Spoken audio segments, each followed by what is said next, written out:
तो हेलो दोस्तों, आपका स्वागत है हमारे YouTube चैनल GSR क्लासेस पर। मैं आपके सामने लेकर आया हूँ आज कक्षा 8 की गणित की पहली प्रश्नावली परमेय संख्या, उसकी एक्सरसाइज 1.1 के बारे में आज हम अध्ययन करेंगे। मैं इससे पहले आपको संख्याओं के बारे में बता चुका हूँ, जो आप हमारे YouTube चैनल GSR की प्लेलिस्ट में जा कर के और उस वीडियो को देख करके संख्याओं के बारे में जान सकते हैं। लेकिन हमें इस प्रश्नावली को शुरू करने से पहले कुछ बातों का जानना जरूरी है, और उन बातों को जानने के बाद ही हम इस प्रश्नावली को शुरू करेंगे तो अच्छे से समझ में आएगा। तो देखो, पहला होता है योग का तत्समक। क्या? योग का तत्समक।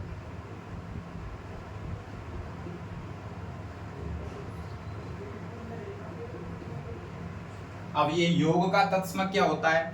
योग का तत्समक यानी कि ऐसी संख्या जिसे हम किसी भी संख्या में जोड़ने पर उस संख्या पर कोई भी प्रभाव नहीं पड़ता है, उसे योग का तत्समक कहते हैं। तो किसे कहते हैं दोस्तों? ऐसी संख्या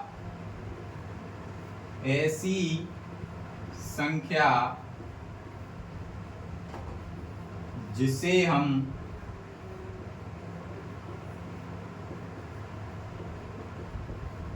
किसी भी संख्या में जोड़ें तो उस संख्या पर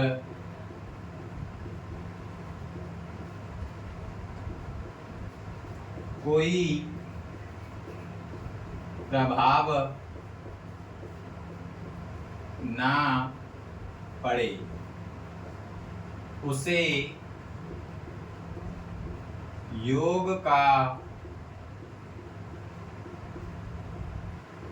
तत्समक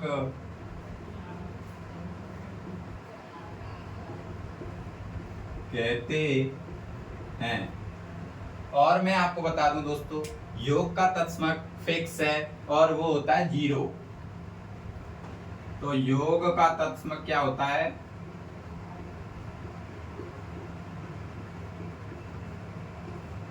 योग का तत्समक होता है 0। जीरो। जीरो कैसे होता है वो मैं आपको बता दूं एग्जाम्पल के माध्यम से। अगर किसी भी संख्या में हम 0 को जोड़ें तो हमें वही संख्या प्राप्त होगी। जैसे कि 8 में हम 0 को जोड़ें तो हमें क्या मिलेगा? 8 ही मिलेगा। और कोई भी संख्या ले लो, -4 में हम 0 को जोड़ें तो हमें -4 ही मिलेगा। 9/8 में हम 0 को जोड़ें तो हमें क्या मिलेगा? 9/8 ही मिलेगा। तो इसे बोलते हैं दोस्तों योग का तत्समक। आप याद रखना, योग का तत्समक क्या होता है? 0। जल्दी से आप इसे नोट डाउन करें, ठीक है?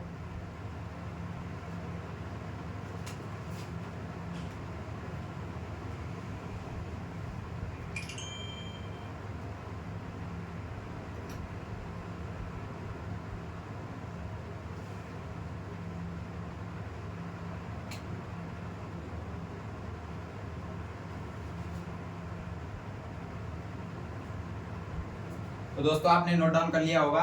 इसके आगे हम चलते हैं।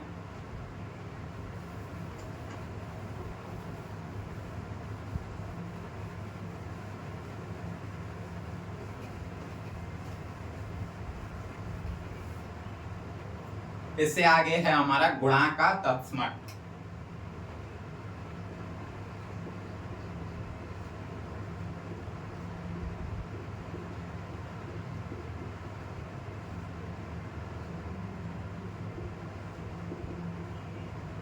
तो गुणा का तत्समक किसे कहते हैं दोस्तों?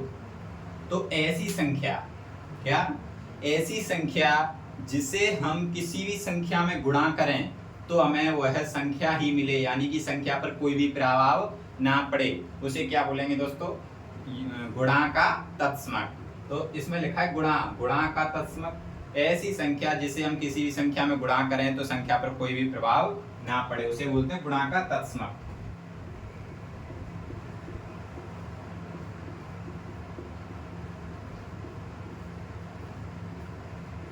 ऐसी संख्या जिसे हम किसी भी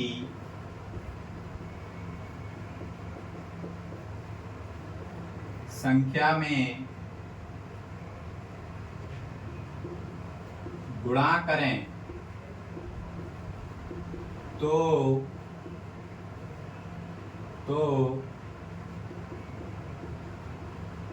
संख्या पर कोई भी प्रभाव ना पड़े, उसे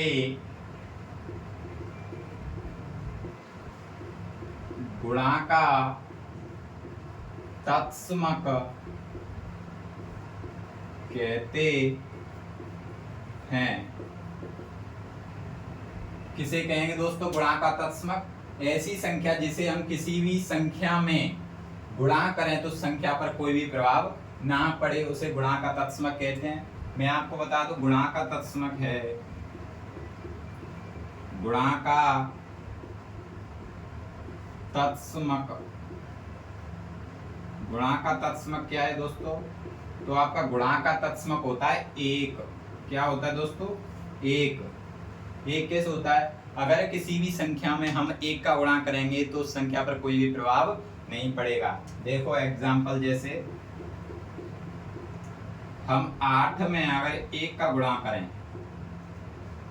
तो 8 एकन 8, 8 ही आया। अगर 8 में हमने एक का गुणा किया तो 8 ही प्राप्त हुआ है। ऐसे ही मैं अगर -4 में गुणा एक का करूं गुणा तो क्या आएगा? -4 ही आएगा। ऐसे में कोई भी भिन्न लिख लूं 2/3, इसमें गुणा एक का करें तो 2/3 ही प्राप्त होगा।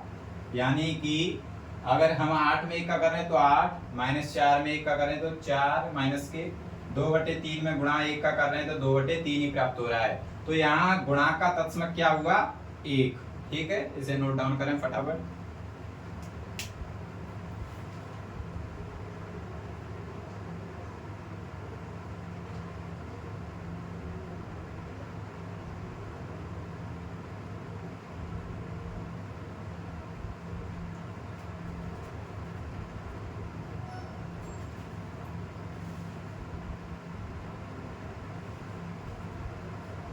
आपने इसे नोट डाउन कर लिया होगा। ठीक है, मैं इसे साफ कर देता हूं।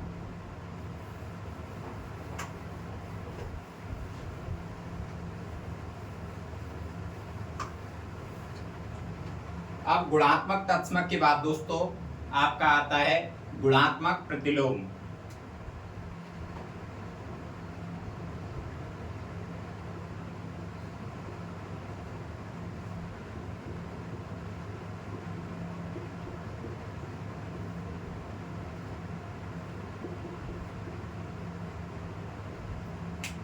गुणात्मक प्रतिलोम क्या होता है दोस्तों? तो गुणात्मक प्रतिलोम अगर किसी भी संख्या का हम अगर उससे जस्ट उल्टा अगर उसमें गुणा कर दें तो उससे बोलेंगे गुणात्मक प्रतिलोम।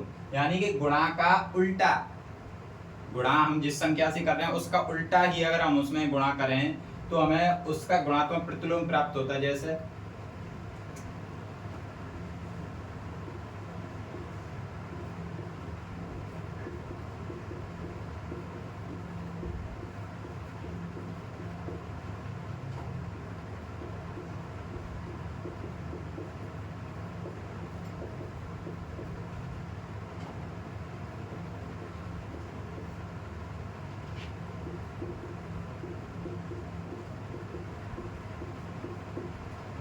किसी भी संख्या में उस संख्या का उल्टा गुणा करें और हमें एक प्राप्त हो, और हमें क्या?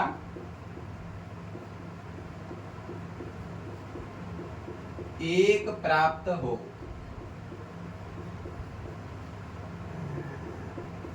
तो वह उस संख्या का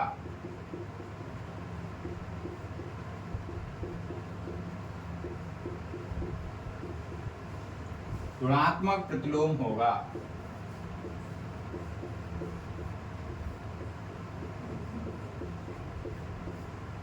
कैसे दोस्तों?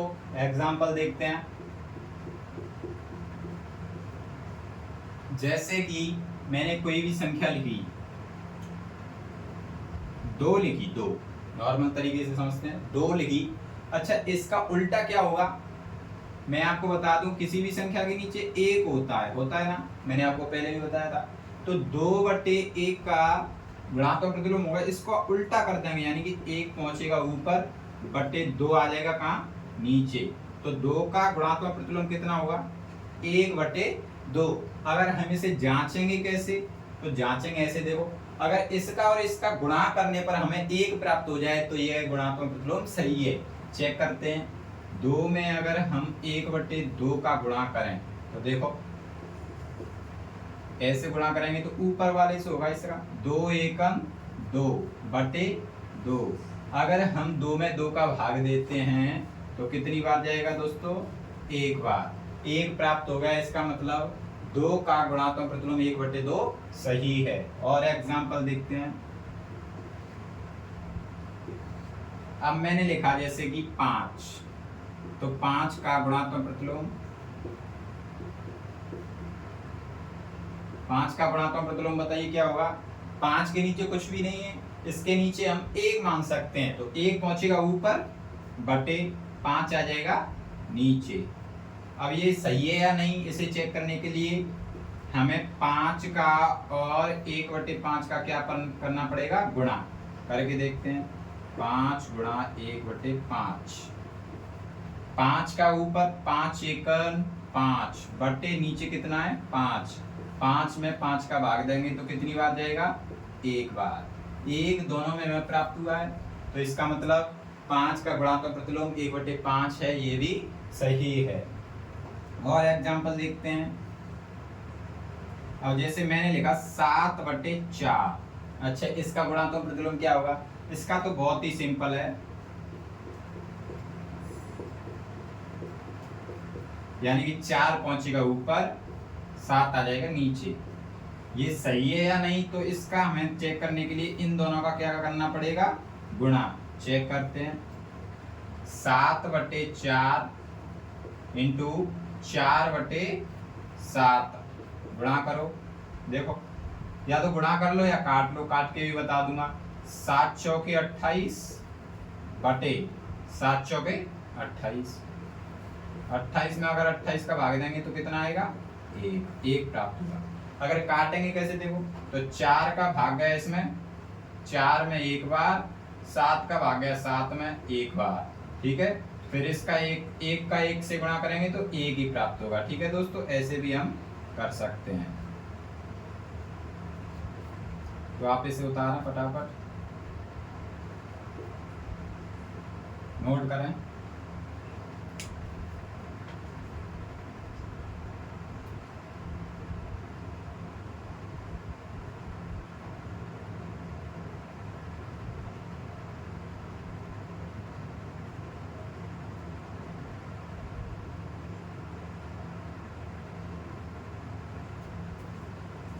तो आपने इसे नोट कर लिया होगा। चलो आगे चलते हैं, इसे साफ कर दूं।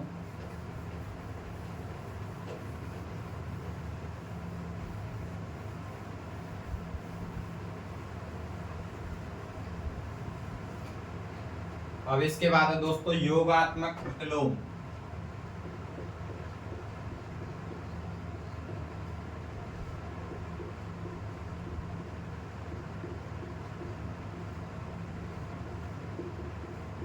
योगात्मक प्रतिलोम क्या होता है, अगर हम किसी भी संख्या में ऐसी संख्या को जोड़ें कि उसका योग क्या आए, 0 आए, तो वह उसका क्या होगा, योगात्मक प्रतिलोम होगा।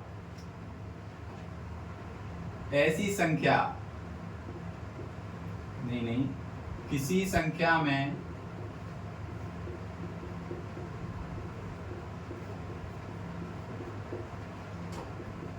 कोई ऐसी संख्या जोड़ने पर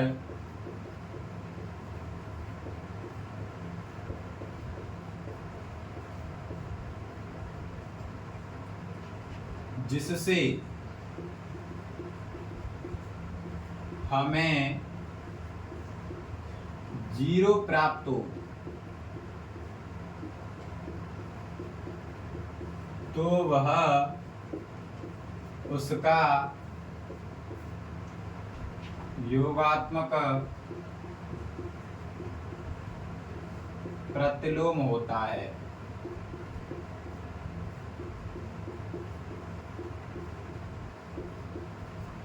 तो योगात्मक प्रतिलोम किसे कहेंगे?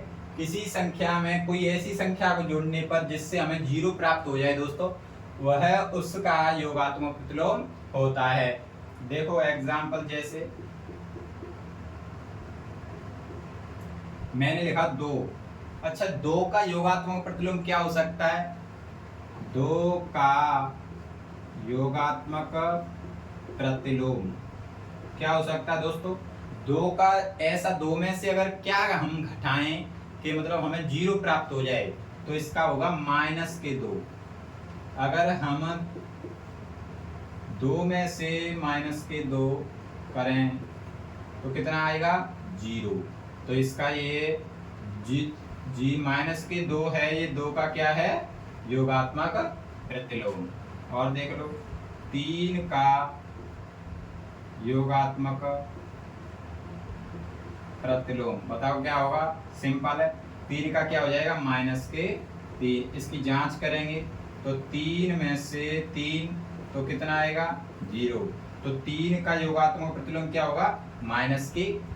एक और संख्या देखो, जैसे मैंने माइनस का ले लेता हूँ अब इधर, -6। तो -6 का प्रतिलोम क्या होगा? -6 का योगात्मक प्रतिलोम। अच्छा, क्या होगा? तो -6 का योगात्मक प्रतिलोम होगा ऐसा, इसमें क्या जोड़ें कि हमें 0 प्राप्त हो जाए? जोड़ना है, योग लिखा है ना, योग। तो इसमें हमें ऐसा क्या जोड़ें कि हमें 0 प्राप्त हो जाए? तो इसमें जोड़ेंगे हम 6। अगर देखो कैसे, -6 में हम 6 जोड़ें तो कितना होगा? देखो -6 ये +6, तो ये कितना हो जाएगा? 0। ठीक है। और देखो मैंने लिखा 2/3। 2/3 का योगात्मक प्रतिलोम। 2/3 का योगात्मक प्रतिलोम क्या होगा बताओ? 2/3 में ऐसा क्या जोड़े कि हमें 0 प्राप्त हो जाए? 2/3 में हमें ऐसा क्या जोड़े कि 0 प्राप्त हो जाए? -2/3। तो देखो 2/3 में जांच कर रहे हैं, क्या जोड़े? -2/3 हम जोड़ेंगे तो हमें 0 प्राप्त होगा। कैसे? देखो 2/3 की 2/3 बराबर नहीं, सॉरी, 2/3 की 2/3 चिन्ह किसका? प्लस का। लेकिन प्लस का हमें माइनस से करना है गुणा, तो क्या आ जाएगा? माइनस की क्या? 2/3। अब देखो हमें पता है हर समान होते हैं, मैं आपको भिन्नों की जानकारी दूंगा इसके बाद। हर समान होते हैं तो डायरेक्ट ऊपर योग या व्यकलन हो सकता है। देखो 2 में से 2 गए तो कितना बचा? 0/3। 0 में किसी संख्या का भाग देंगे तो क्या आएगा? 0। ठीक है ना? ये होगा हमारा योगात्मक प्रतिलोम। इसे उतार लें, नोट करें।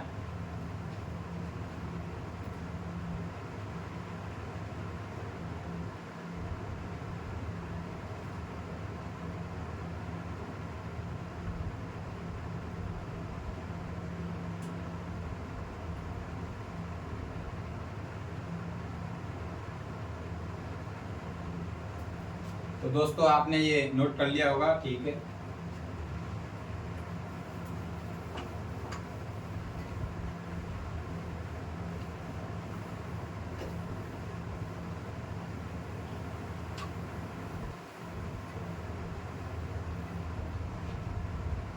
देखो दोस्तों, भिन्नों का हम क्विक रिवीजन करते हैं क्योंकि थोड़ा सा इसमें भिन्ना का भी अपना एक अलग रोल है।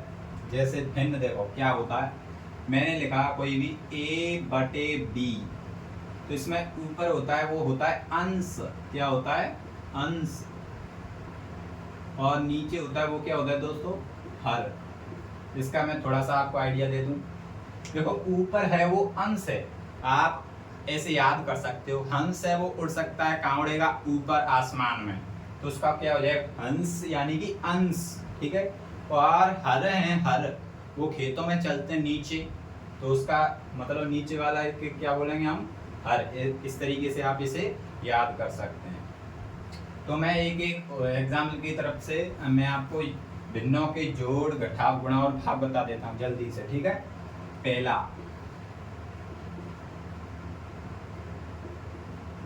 भिन्नों के गुणा। भिन्न को हम विस्तृत तरीके से पढ़ेंगे दोस्तों जब भिन्न की प्रश्नावली आएगी। आपकी वो प्रश्नावली है, लेकिन इस प्रश्नावली में थोड़ा सा रोल है, इसीलिए मैं इसको आपके सामने एक्सप्लेन कर रहा हूँ। भिन्नों का गुणा कैसे करते हैं, देखो भिन्नों का गुणा जिस तरीके से हम अन्य संख्याओं का गुणा करते हैं उसी तरीके से ही भिन्नों का भी गुणा किया जाता है। जैसे मैं कोई भी भिन्न लिखूं 2/3 गुणा 1/7, तो इसका नॉर्मली गुणा होगा 2 का 1 से 3 का 7 है, 2 एकम 2 7 या 21, इस तरीके से भिन्नों का गुणा। अब नंबर 2,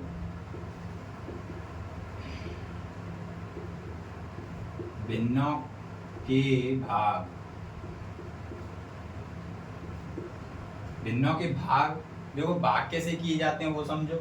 मैंने लिखा कोई भी 2/7 भाग का चिन्ह 3/4, ये लिखा मैंने।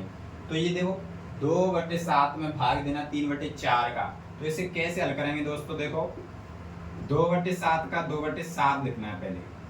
अगर भाग दिया हो बीच में चिन्ह तो पहली संख्या ऐसे कैसी लिखनी है, फिर जो भाग का चिन्ह दे रखा है उसकी जगह पे हमें लिखना है गुणा का चिन्ह, ठीक है। और ये पीछे वाली संख्या है उसका हमें प्रतिलोम कर देना है, गुणात्मक प्रतिलोम। क्या होता है प्रतिलोम क्या रहेंगे, सो क्या होगा 4 चले जाएगा ऊपर, 3 आ जाएगा नीचे, ठीक है। तो इसका अब ये हमने अब ये एग्जांपल देखा, गुणा, भिन्नों का गुणा बन गया, तो नॉर्मली अब इसका गुणा कर दो। 4 दूनी 8, 3 7 21, ये हुआ भिन्नों का भाग। नंबर 3, अब देखेंगे भिन्नों के जोड़।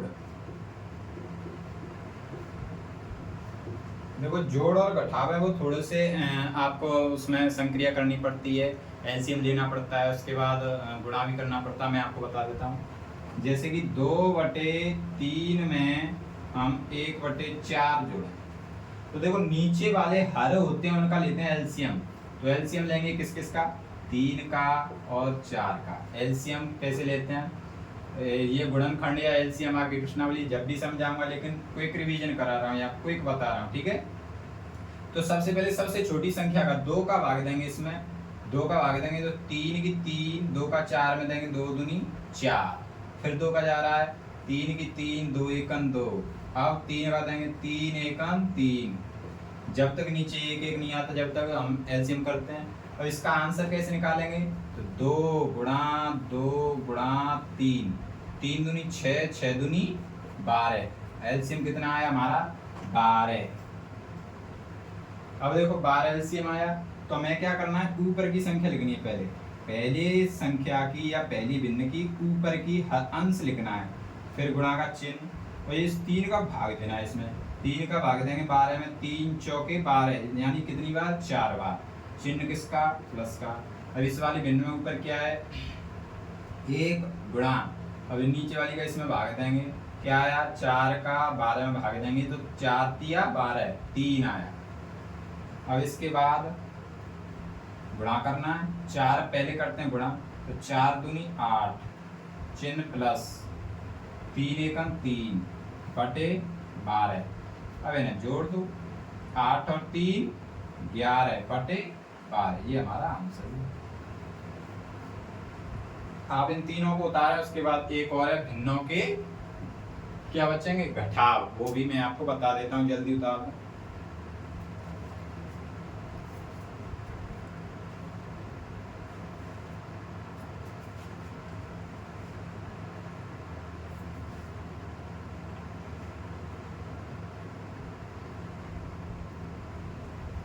तो आपने इसे नोट कर लिया होगा, आपकी समझ में भी आ गया होगा। ऊपर होता है वंश और नीचे होता है जो हर।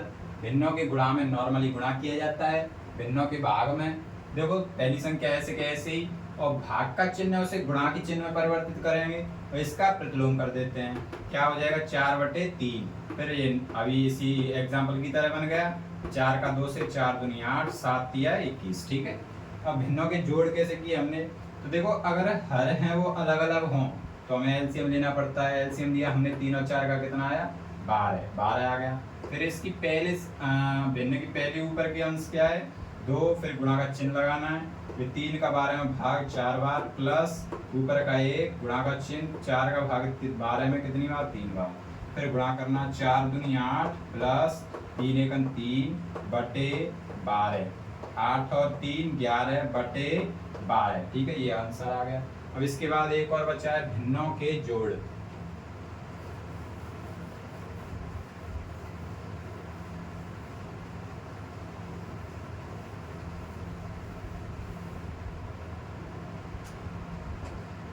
एक और बचा भिन्नों के घटाव। कुछ भी नहीं, जिस तरीके से हमने जोड़ किए उस तरीके से घटाव करना है। जैसे मैं लिखूँ 2/3 माइनस 3/7, ये लिखा हमने, तो वही है। देखो हर अलग अलग है तो हमें एलसीएम लेना पड़ेगा 3 और 4 का, 3 और 7 का, सॉरी। तो इसमें देखो 2 का जा रहा है, किसी में नहीं जा रहा, 3 का जा रहा है ना, 3 का देंगे, 3 एकम 3, इसमें जा नहीं रहा है, इसे ऐसे कैसे लिखेंगे। अब देखो 3 का जा नहीं रहा है, 4 का नहीं जा रहा है, 5 का नहीं जा रहा है, इसमें क्या का जा रहा है, 7 का जा रहा है। तो 1 की 1, 7 का 7 में देंगे तो 1 आ गया ना, 1 1। इसका आंसर निकालें, 3 गुणा 7, 7 या 21, तो एलसीएम कितना आया, 21, 21 लिखेंगे यहाँ। इसमें ऊपर कितना है, 2 इंटू 3 का भाग 21 में, 3 7 21 माइनस ऊपर कितना, 3 गुणा 7 का भाग देंगे 21 में कितनी बार, 7 या 21, 3 बार, 7 दूनी 14 माइनस 3 तरह के 9 बटे 21। अब देखो वहां पे चिन्ह था जोड़ का, तो हमने जोड़ दिए थे, यहाँ पे चिन्ह घटाव का तो घटा देंगे। 14 में से 9 गए तो कितने बचे, 5 बटे 21, ये हमारा आंसर हो गया। यहाँ तक हमने नॉर्मल बातें समझी, और से 2 पॉइंट और रहे हैं, देखो इसे।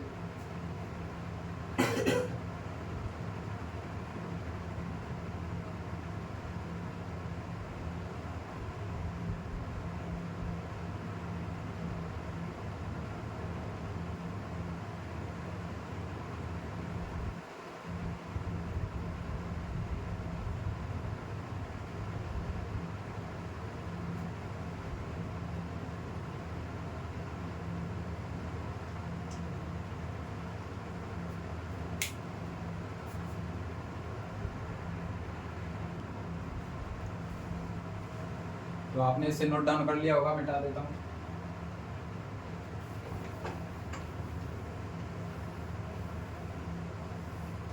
देखो इस प्रश्नावली के अंतर्गत 2 गुणधर्म आएंगे, उन गुणधर्मों को और पढ़ लेते हैं, उसके बाद आपकी प्रश्नावली के सवाल हैं वो कराएंगे। गुणधर्म,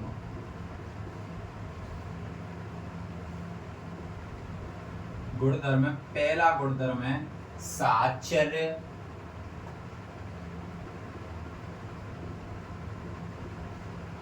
साहचर्य या सहचारिता का गुणधर्म।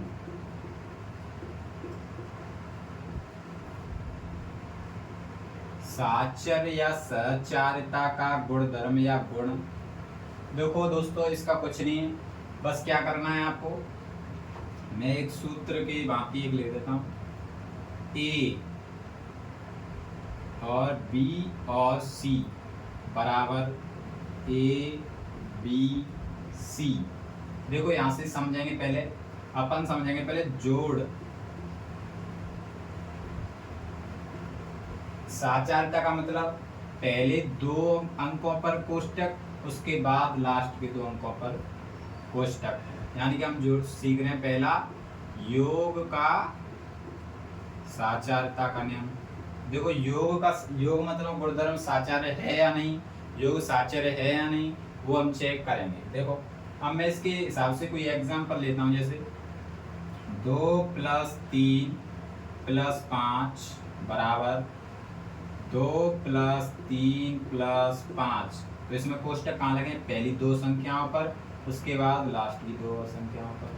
तो देखो इसको हल करेंगे तो दोनों अगर पक्ष समान आते हैं तो योग है वह साचर्य गुणधर्म का पालन करता है। अगर दोनों पक्ष नहीं समान आते हैं तो योग है वो साचर्य का पालन नहीं करता है। तो देखते हैं, देखो 3 और 2 कितने हुए 5। अब चिन्ह किसका 5 का, यानी कि पहले कोष्टक में है वह संख्या हल करनी है, फिर चिन्ह 5 बराबर। अब कितना है 2 प्लस, अब इन दोनों को करना है 5 और 3 8, 5 और 3 8, कितना आया, ठीक है। अब देखो 5 और 5 कितने हुए 10 बराबर, 8 और 2 कितने हुए 10।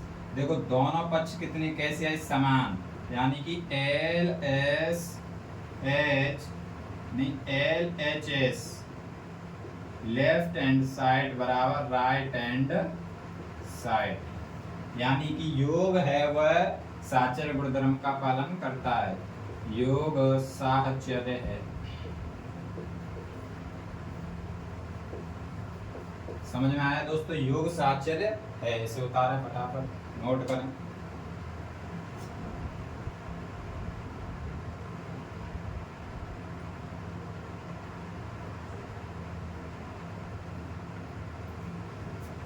नोट कर लिया होगा, ठीक है।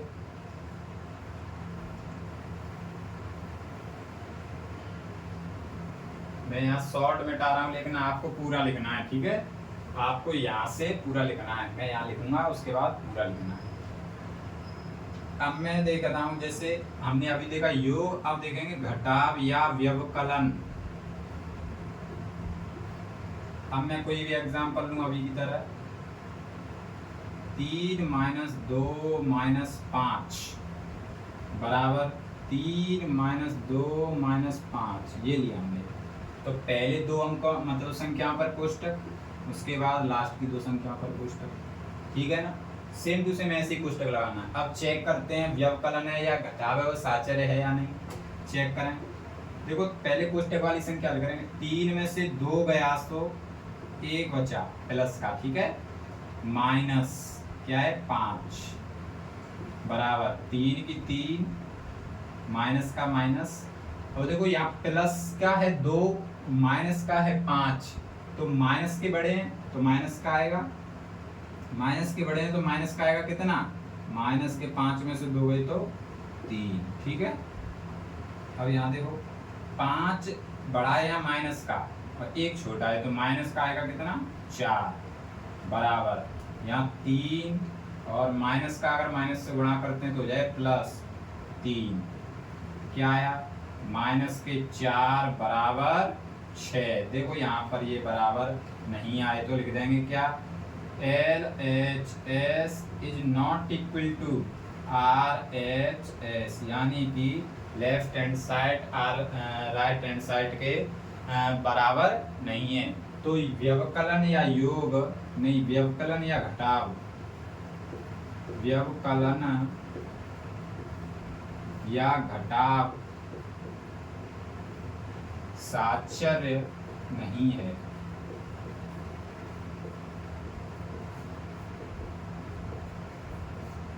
ठीक है दोस्तों, जल्दी से लिखें इसे।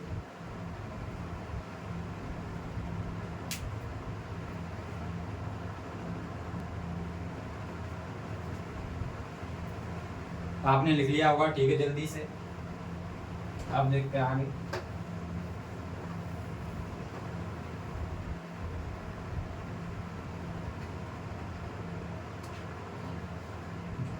योग हो गया, व्यवकलन हो गया, उसके बाद आते हैं गुणा।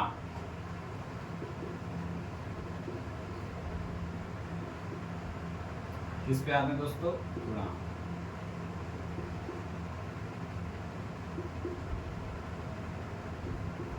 सॉरी, इससे पहले प्लस लगा होगा घटाव वाले में, उसमें माइनस कर लेना, ठीक है। यहाँ पर एग्जाम्पल लेते हैं, जैसे 5 गुणा 3 गुणा 3, या यहाँ अलग ले लेते हैं कोई 4 बराबर 5 गुणा 3 गुणा 4, दोनों तरफ संख्या समान होनी चाहिए, ठीक है। यानी कि यहाँ 5 है तो वहाँ भी 5, यहाँ 3 है तो यहाँ भी 3, यहाँ 4 है तो यहाँ भी 4। यानी कि चाहे कोई भी हो, जोड़ घटाव या गुणा या भाग, संख्या दोनों तरफ समान होनी चाहिए, चिन्ह बस अलग अलग होने चाहिए। जैसे हम गुणा कर रहे हैं तो गुणा का चेक करें तो गुणा, घटाव का तो घटाव, जोड़ का तो जोड़, और भाग का करेंगे तो भाग, ठीक है। अब देखो कोष्टक लगा लो पहली दो संख्याओं पर और बाद की दो संख्याओं पर। पहली का लगाएं 5 तिया 15, कोष्टक वाली संख्या हल करेंगे, गुणा 4 बराबर 5 की 5 गुणा 3 चौके 12, 15 चौके 60 बराबर बरूपन 60। देखो LHS बराबर RHS, LHS बराबर RHS, यानी कि गुणा है वह साचर्य है।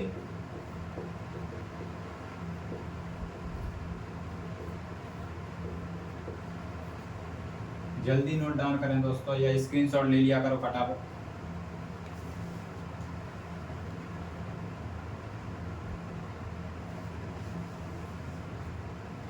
ठीक है दोस्तों, अब भाग का और चेक करें फटाफट जल्दी।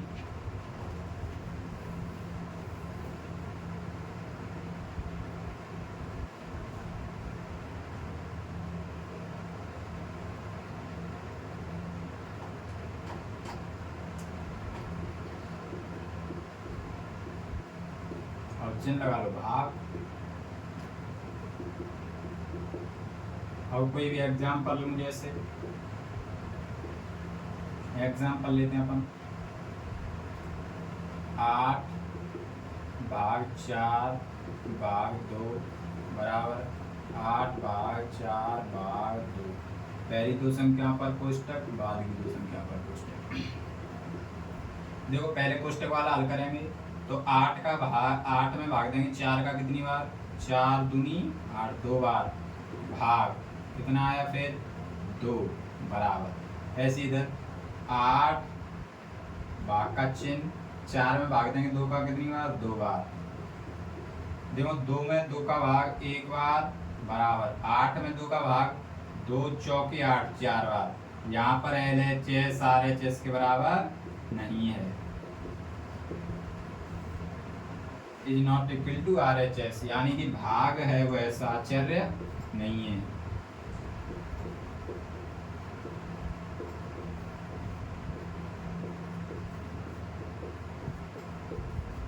जल्दी दिखें इसे।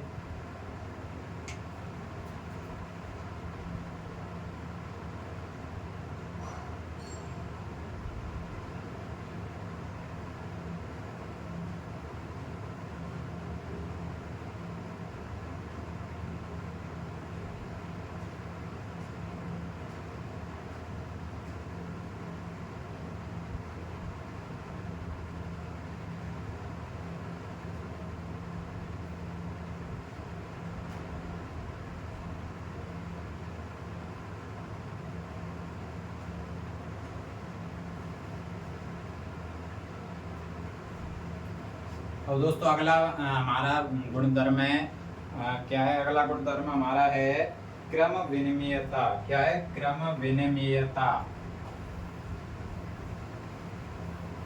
तो देखो आपको साचर्य वाले में यहाँ पर गुणा का याद रखना, ठीक है, गुणा कर लेना सब। अगर आपको खाली याद रखना है तो यहाँ गुणा का चिन्ह याद रख लेना। यानी कोई पूछे साचर्य गुणधर्म क्या है तो इसे आप बताएं, ठीक है।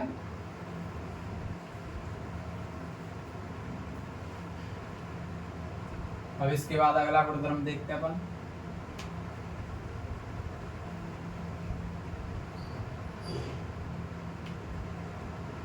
क्रम विनिमयता।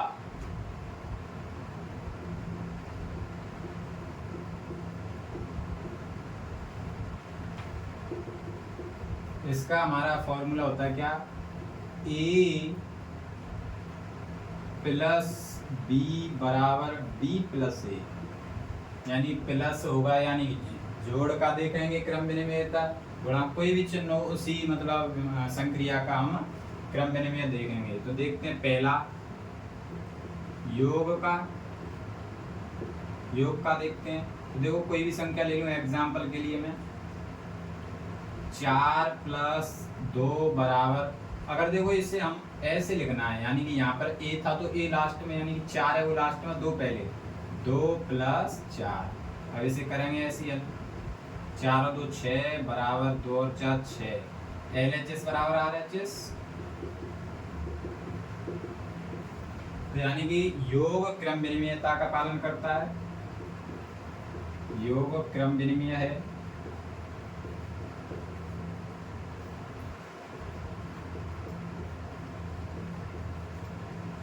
अब देखते हैं दोस्तों घटाव। तो इसकी जगह पर घटाव देख लो, 4 माइनस 2 बराबर 2, 2 माइनस 4। अब करके देखना इसे, तो 4 में से 2 गई 2 बराबर, अब देखो 2 में से 4 घटा रहे हैं तो माइनस के 2 बच रहे हैं, यहाँ प्लस के यहाँ माइनस के, यानी कि एल एच एस बराबर आर एच एस के नहीं है। तो घटाव है वह क्रम विनिमय नहीं है।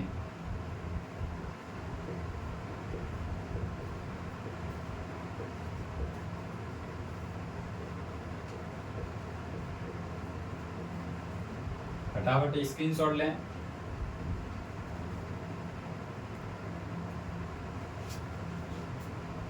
ले लिया हो दोस्तों, साफ कर देता हूं।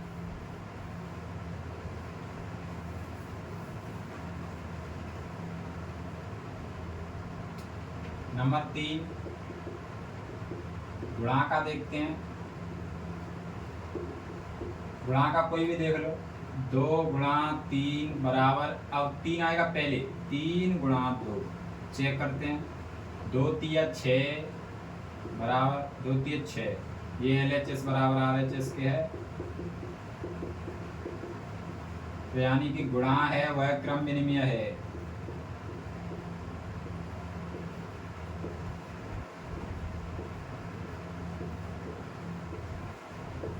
ठीक है दोस्तों, अब लास्ट बचा भाग।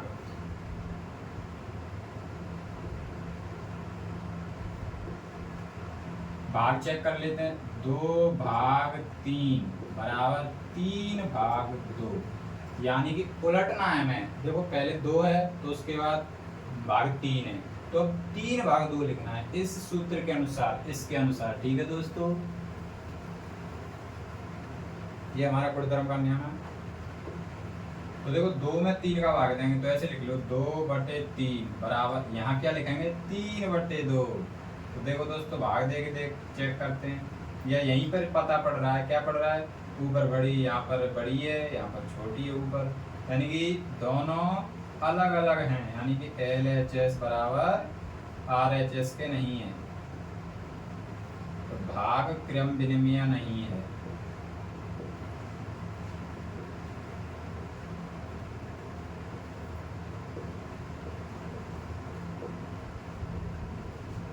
जल्दी लिख लें, उसके बाद हम प्रश्नावली करते हैं। ठीक है,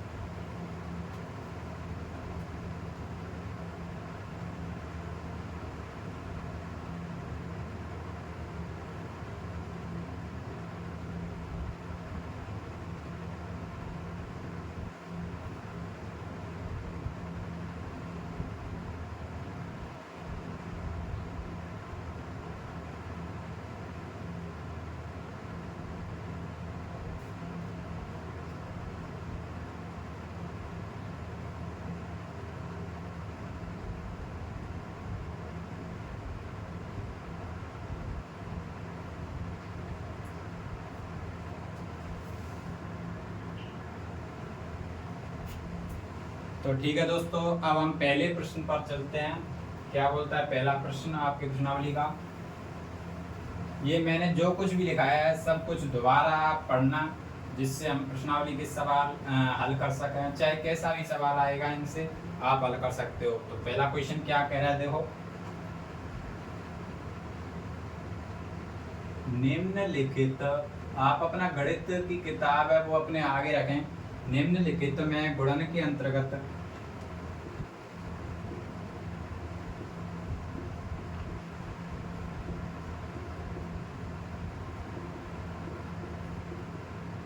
निम्नलिखित में गुणन के अंतर्गत उपयोग किए गए गुणधर्म का नाम लिखिए।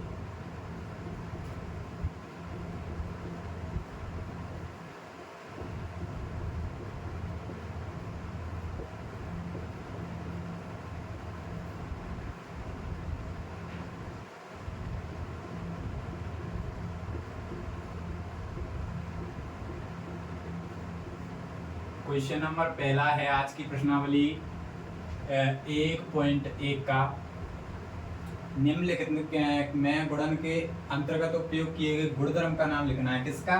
गुणधर्म का, जो अभी मैंने आपको पढ़ाए हैं। उनमें पहला है आपका, कौन सा क्वेश्चन है? -4/5 गुणा 1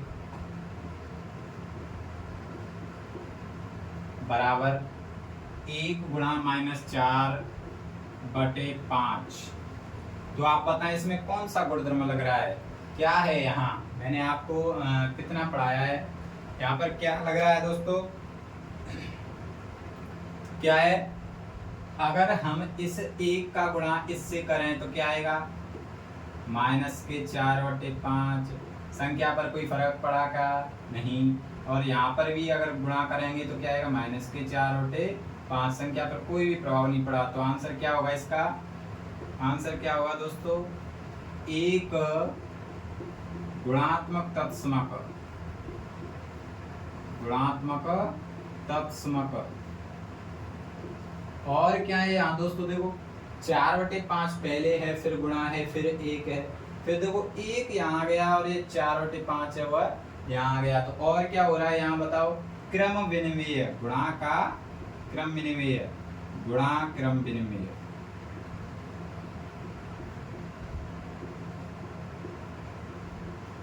बस इतना ही लिखना है, गुणा क्रम विनिमय, या क्रम विनिमय भी लिख देंगे अकेला तो भी हमारा आंसर सही है। और यहाँ पर और क्या है? -1 गुणात्मक तत्समक, ये भी हमारा दोनों गुणधर्म यहाँ पर लग रहे हैं। दूसरे में देखते हैं, दूसरा क्वेश्चन क्या कह रहा है? दूसरा क्वेश्चन बोल रहा है आपका -13/17 गुणा -2/7 बराबर क्या है? -2/7 इंटू -13/17। इसमें सीधा दिख रहा है, ये वाली संख्या पीछे पहुंचा दी, ये वाली आगे आ गई। कौन सा गुणधर्म लग रहा है दोस्तों? गुणधर्म का नाम बताएं, कौन सा है? क्रम विनिमयता का, क्रम विनिमय, क्रम विनिमयता का गुणधर्म।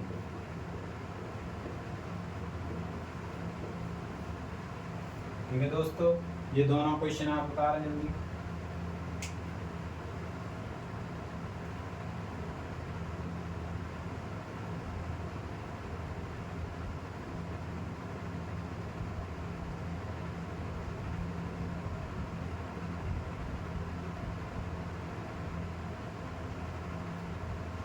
तो क्वेश्चन नंबर तीसरा देखते हैं, पहले का तीसरा ही है।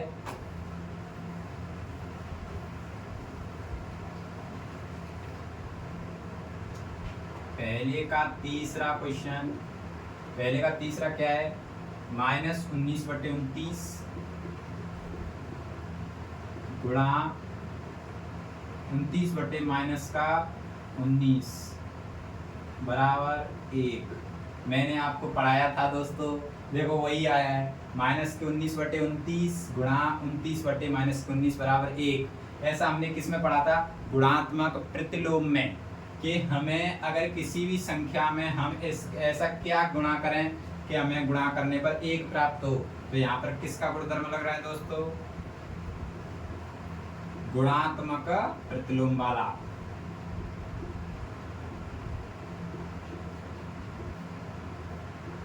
केवल गुणधर्म के ही नाम बताने दोस्तों, इसीलिए इसमें क्या लग रहा है? गुणात्मक प्रतिलोम। हमारा दूसरा क्वेश्चन क्या है? पहले क्वेश्चन में 3 थे, अब दूसरा क्वेश्चन है हमारा। बताइए कौन से गुणधर्म की सहायता से आप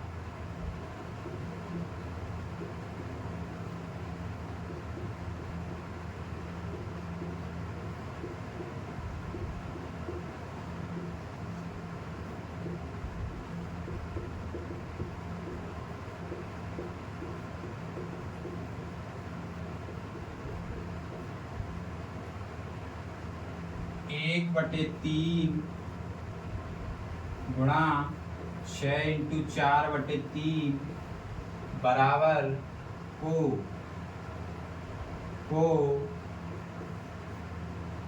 कोष्टक 1/3 गुणा 6 गुणा 4/3 के रूप में अभिकलित करते हैं।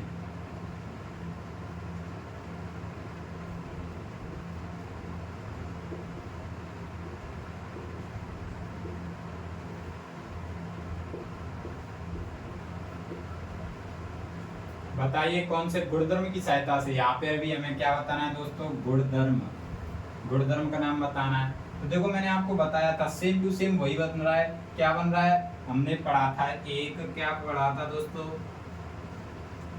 क्या पढ़ा था हमने, गुणात्मक साहचर्य। क्या, गुणात्मक साहचर्य। कैसे, देखो मैं लिखूं, मैंने बताया था आपको A गुणा B गुणा C, या तो आगे लगा लो इन्हें, A गुणा B गुणा C। देखो यही वाला फॉर्मेट सेम टू सेम बन रहा है। तो यहाँ पर कौन सा गुणधर्म हुआ, गुणात्मक साहचर्य का गुणधर्म।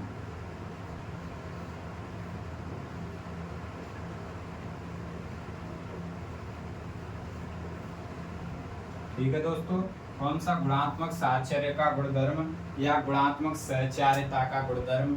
और हमने आज पहली प्रश्नावली 1.1 प्रश्नावली को हल किया दोस्तों, और हमारी प्रश्नावली पूरी हुई।